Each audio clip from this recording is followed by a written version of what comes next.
Hello friends, तो हमने chapter पढ़ा था 4 जो जिसका नाम था स्ट्रक्चर ऑफ एटम।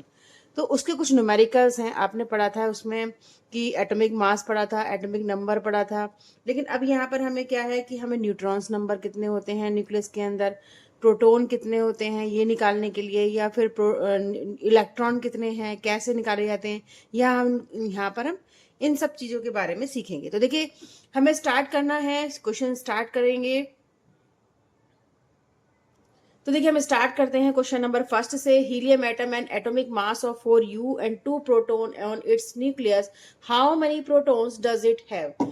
तो हीलियम का जो एटम है उसका जो एटॉमिक मास है वो 4u है, ठीक है। 2 protons on in its nucleus, और जो न्यूक्लियस देखिए, ये अगर हमारे पास प्रोटॉन है हीलियम का, तो इसके अंदर जो न्यूक्लियस है, अंदर बीच में होता है ना न्यूक्लियस, तो उस न्यूक्लियस में प्रोटॉन होते हैं, प्रोटॉन होता है और न्यूट्रॉन होता है।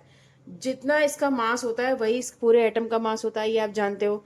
तो प्रोटॉन का mass, proton plus neutron is equal to होता है हमारा एटॉमिक मास, ठीक है, एटॉमिक मास।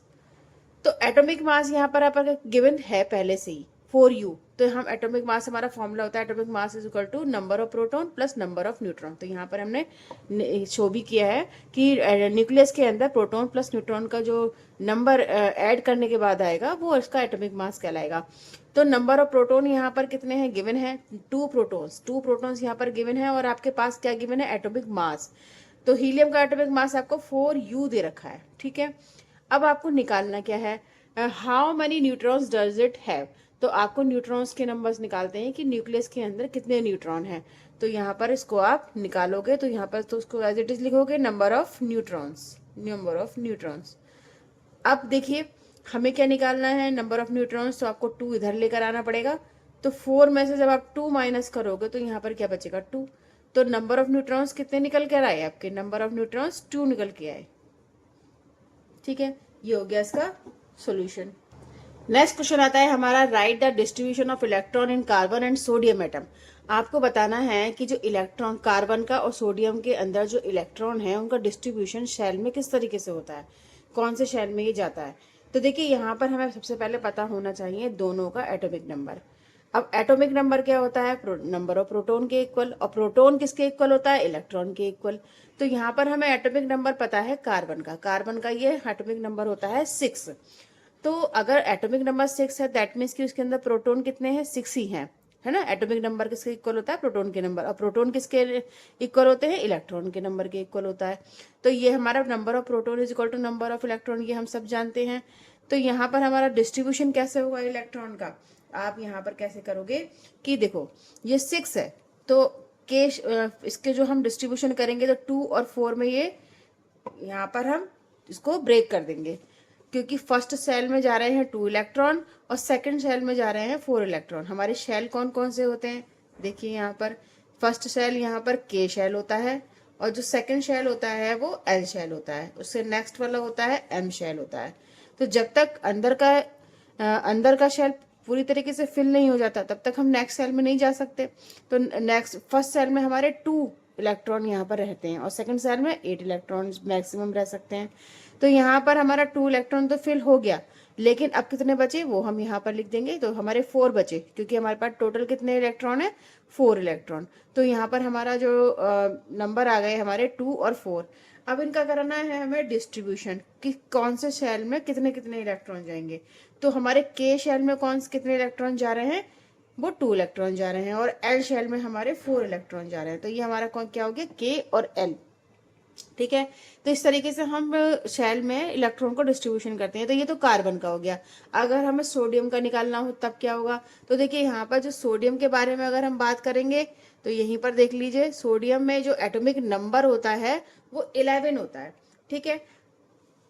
एटॉमिक नंबर अगर 11 है, दैट मीन्स कि इसमें प्रोटॉन कितने हैं, 11। और जितने प्रोटॉन होते हैं किसी भी एटम में उतने ही इलेक्ट्रॉन होते हैं, आप सब जानते हो। तो electron is equal to proton number होता है, प्रोटॉन का नंबर। तो कितने होगा, ये भी 11 हो गए। अब हमें इसी इलेक्ट्रॉन का डिस्ट्रीब्यूशन करना है शेल के अंदर एटम में।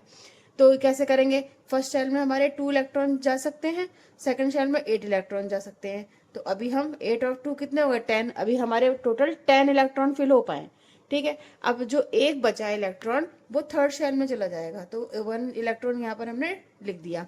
अब देखो यहाँ पर कैसे यहाँ पर जाएगा, के शेल है हमारा, ये के शेल में हमारे 2 इलेक्ट्रॉन रहेंगे।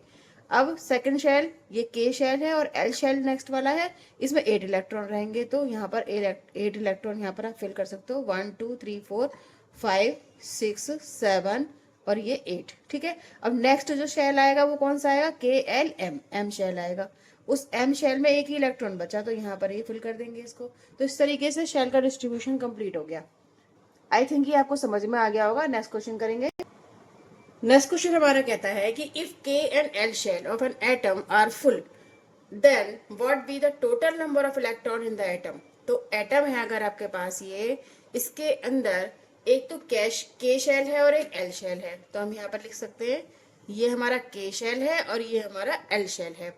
फिर क्या कहा है, then what be the total number of electron in the atom. ये दोनों बोला है कि जो के शेल है वो एल शेल है, वो दोनों फुल है ना, फुल है। तो हमें पता है कि के शेल कितने इलेक्ट्रॉन होल्ड कर सकता है, 2 इलेक्ट्रॉन होल्ड कर सकता है, और एल शेल नेक्स्ट वाला 8 इलेक्ट्रॉन होल्ड कर सकता है। तो पूछा है इन्होंने total number of electron in atom. तो टोटल नंबर अगर हमें निकालना होगा, total number of electron in atom, in the atom, तो कैसे निकालोगे आप, तो ऐड कर दीजिए 2 और ये एल शेल वाला, ये के शेल वाला, ये एल शेल वाला, इन दोनों को आप ऐड करोगे तो 10 आ जाएगा। यानी टोटल नंबर ऑफ इलेक्ट्रॉन कितने हुए यहाँ पर, 10। तो यहाँ पर ये इजीली फाइंड हो गए हमारे total number of electron in an atom. Next question करेंगे हम। नेक्स्ट क्वेश्चन हमारा कहता है, ये पेज नंबर 52 पर है एनसीईआरटी की बुक से। If number of electron in an atom is 8 and the number of proton is also 8, ठीक है, then what is the atomic number of the atom. तो आपको यहाँ पर क्या क्या पता है वो आप यहाँ पर लिख दीजिए पहले, कि जो आपको यहाँ पर गिवन है।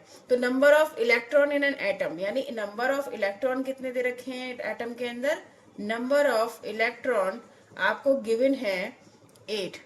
अब आपको ये पता है कि एटम के अंदर जितने इलेक्ट्रॉन होते हैं उतने ही प्रोटॉन होते हैं। इसका मतलब हो गया कि अगर हमें इलेक्ट्रॉन 8 पता है तो हमारे प्रोटॉन भी उतने ही होंगे, तो ये भी हमारे क्या हो जाएंगे, ये प्रोटॉन के इक्वल हो जाएंगे, यानी नंबर ऑफ प्रोटॉन भी इतने ही होंगे।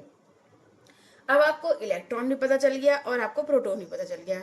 अब आपसे पूछा क्या गया है, what is the atomic number of the atom. तो यहाँ पर आपको एटॉमिक नंबर पूछा है, किसी भी एटम का एटॉमिक नंबर पूछा है, जिसमें कि इलेक्ट्रॉन भी 8 है और प्रोटॉन भी 8 है। तो आप यहाँ पर कैसे निकालोगे एटॉमिक नंबर, एटॉमिक नंबर हमारा क्या हो जाएगा, नंबर ऑफ प्रोटॉन के इक्वल, नंबर ऑफ प्रोटॉन के इक्वल होता है, ये हम सब जानते हैं। तो नंबर ऑफ प्रोटॉन कितने हैं, 8, तो यहाँ पर एटॉमिक नंबर भी क्या माना जाएगा, 8 माना जाएगा। अब सेकंड क्वेश्चन इससे पूछा है, what is the charge on the atom, यानी एटम के ऊपर चार्ज कितना है। तो आप यहाँ पर ये देख रहे हो कि यहाँ पर जो नंबर ऑफ प्रोटॉन है, नंबर ऑफ प्रोटॉन है वो नंबर ऑफ इलेक्ट्रॉन दोनों ही इक्वल है, नंबर ऑफ इलेक्ट्रॉन दोनों ही इक्वल है। इसका मतलब हो गया कि जो हमारा एटम है वो न्यूट्रल है, उसके ऊपर कोई चार्ज नहीं है। ठीक है, इसका मतलब तो ये हो गया कि उसके ऊपर कोई चार्ज नहीं है, नो चार्ज। इसका मतलब है कि नो चार्ज, दैट मीन्स कि वो एटम क्या है, न्यूट्रल है। तो यहाँ लिख देंगे हम, atom is electrically neutral, atom is electrically neutral, यहाँ पर न्यूट्रल। ठीक है, तो ये हमारा क्वेश्चन हो गया फिनिश। नेक्स्ट क्वेश्चन देखेंगे।